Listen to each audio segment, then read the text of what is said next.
to my channel, The Sun, where we're always working towards something greater. Today I'm doing a video talking about tarot cards and how you can bond with them. So it doesn't have to be just tarot. It can be oracle cards. It doesn't really matter.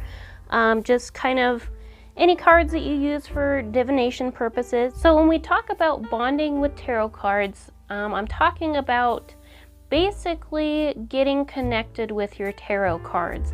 So there's some decks that you're going to get that you're automatically just going to feel a connection with, that you're just going to really like.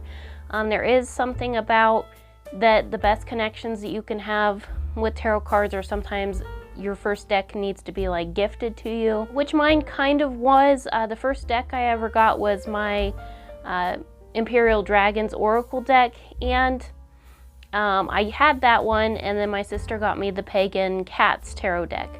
Now I will say that out of all the decks that I have, that one is still my tried and true one that I like to use, because I personally like cats a lot. I've always loved cats. I am a cat person, and so it really just speaks to me because I've always loved tigers. My room as a kid was decorated that way, and I've just always loved cats. So that deck for me is just perfect, and she just got me the right thing. I love the art.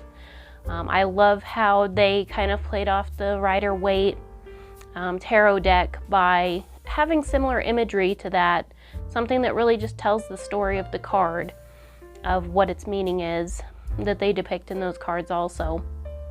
So you're going to feel very connected to some you're not going to feel connected to, and some you're just flat out plain out not going to like.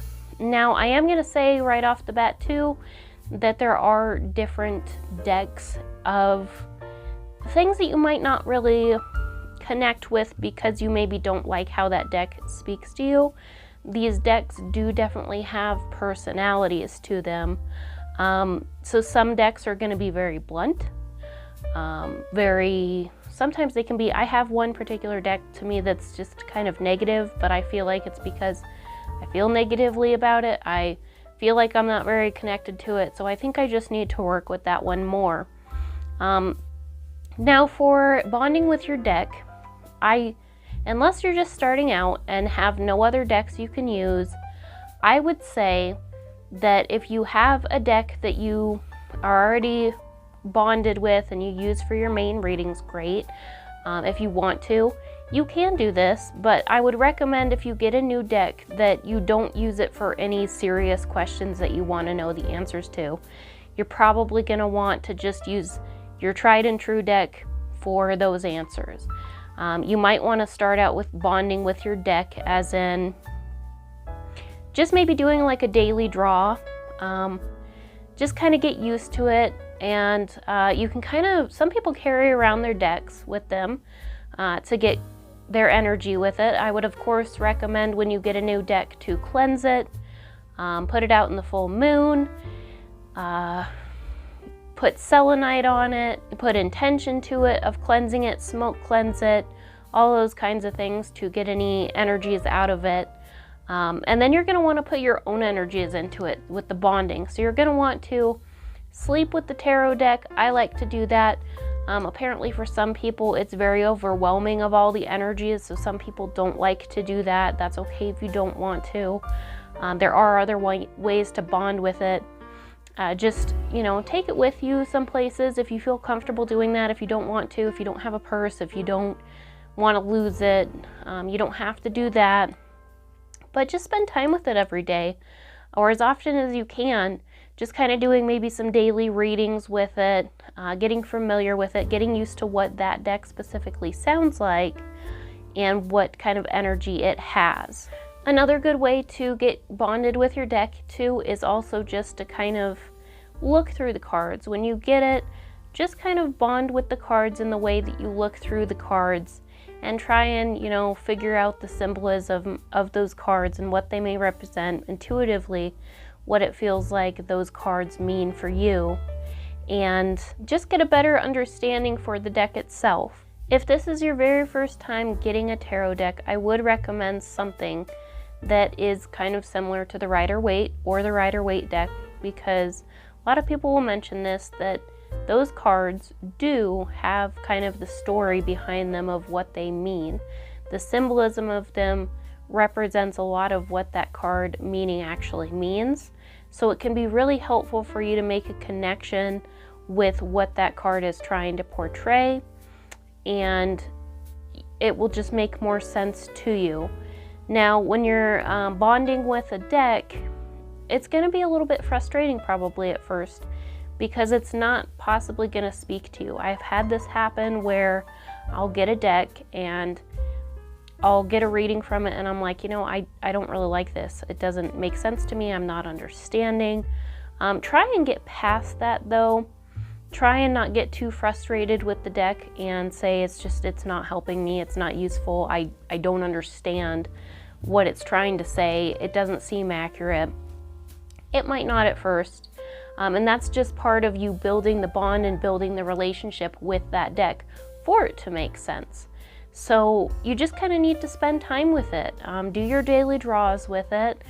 Carry it with you, sleep with it. I personally like to sleep with it in my pillow, and I do this fairly often too when I feel like it needs a recharge.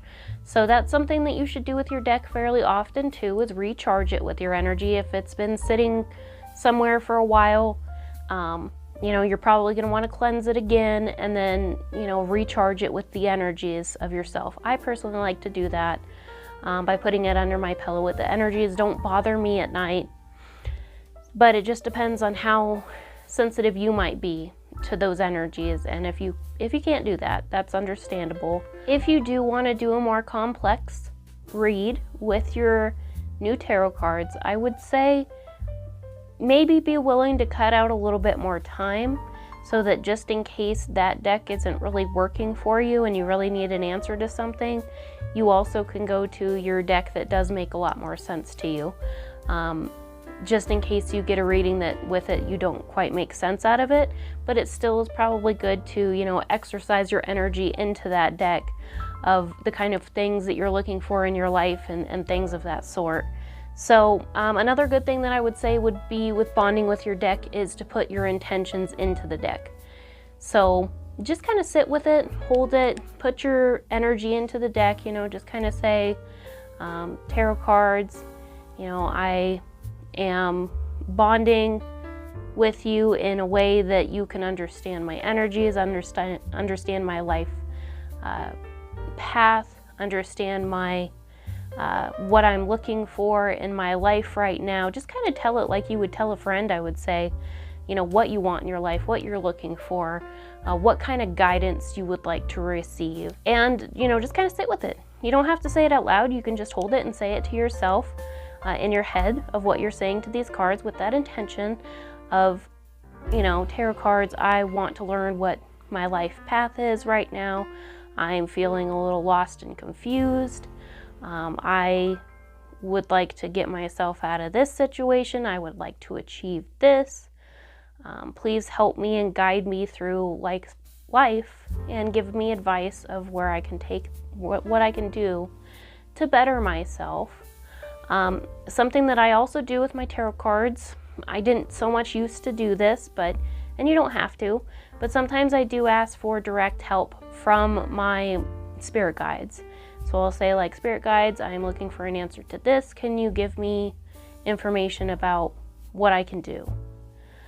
And they will. I usually get guidance that way. But a lot of things that tarot cards does is it's kind of a lot of reflection on yourself about what you're looking for. So the tarot really kind of reveals to yourself things that you maybe already knew that you just weren't really bringing to the surface. And it's kind of like a good friend that's sitting there telling you the things that you maybe already know, but it's just kind of like a friend reassuring you that it is maybe the right thing or maybe the wrong thing that you're doing and you need to work on and improve, or that you're on the right path and things are going to work out.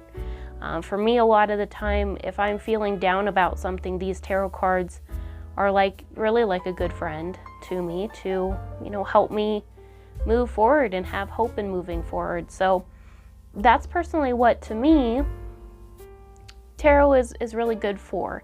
If you weren't aware of kind of what tarot is like and what it's for, it's nothing scary about it's going to tell you you're going to die or anything crazy like that. It's only going to give you a general idea of what may be to come and further insight to yourself, but it's not going to give you specific details usually, unless you kind of ask for that. Then you can get more details about like in what season and how many years. It's never going to be completely decisive, I don't think, where it's like in this year of 2023 on the 11th month of the 3rd day, this is going to happen. You're going to get married. Something like that's going to happen. It's not usually that specific, but sometimes it can give you a time frame of like what season, maybe an idea of like 3 of saying something like in 3 months and 3 years. It can kind of just be an estimated thing that you take from your intuition of what that might mean, how soon it's going to be. But yes, that is my advice for how to bond with your deck. Just spend time with it, put your intention to it, talk to it, give it your energy, give it your love, give it your understanding. Spend time with looking at its art, appreciating its art, and use it for daily draws. Just to have it, just to use it, and let it get used to you and your energies, and get used to the kind of deck style that has its personality in it. And you'll learn to know what to expect with those particular decks. I personally like decks that seem very friendly, because there are some that are very harsh. And I guess I don't like the tough love sometimes, but sometimes maybe I need to hear that. Anyways, guys, I hope you enjoyed this video, and I hope you have a great rest of